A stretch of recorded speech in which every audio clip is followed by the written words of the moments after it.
derde derman ise Allah'ım yeter.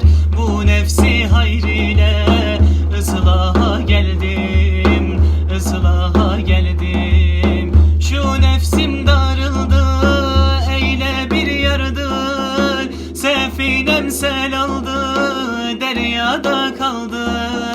Kebair günahta kemale erdim. Envare yolunda ikrama geldim, ikrama geldim.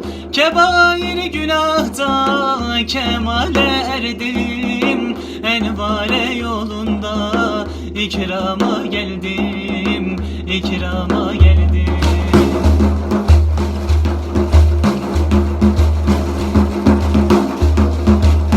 Masiva defterim sensiz silinmez.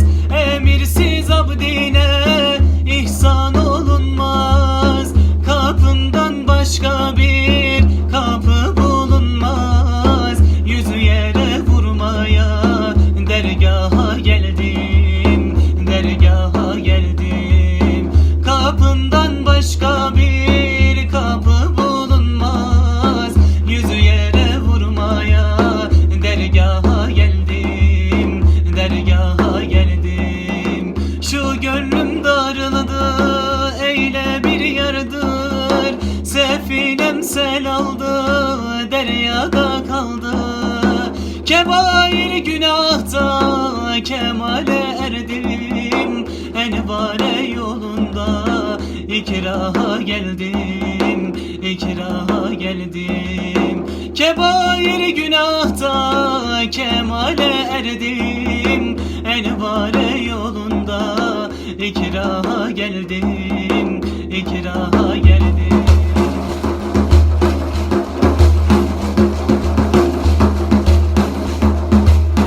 Bülbül bir kuş iken gülü terk etmez.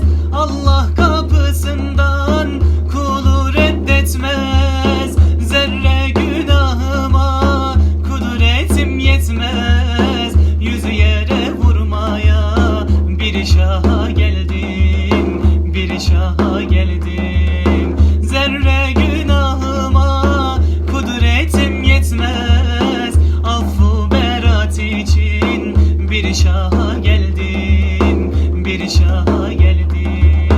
Şu gönlüm darıldı, eyle bir yardır.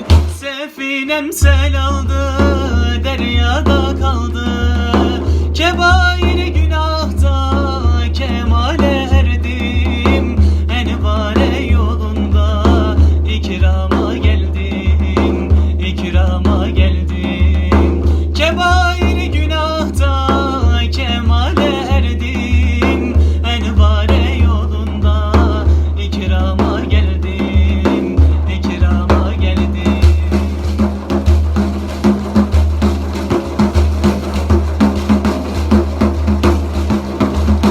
Yokluktan var oldum, her varım sensin. Ağlarım inlerim, efkarım sensin. Ezeli ervahta ikrarım sensin. İkrarı imana bir daha geldim, bir daha geldim. Ezeli ervahta ikrarım sensin. İkrarı imana bir daha geldim, bir daha geldim.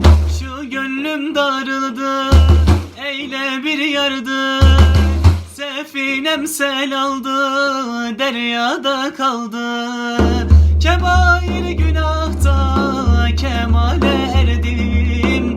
Envare yolunda ikrama geldim, ikrama geldim. Kebair günahta kemale erdim. Envare yolunda ikrama geldim.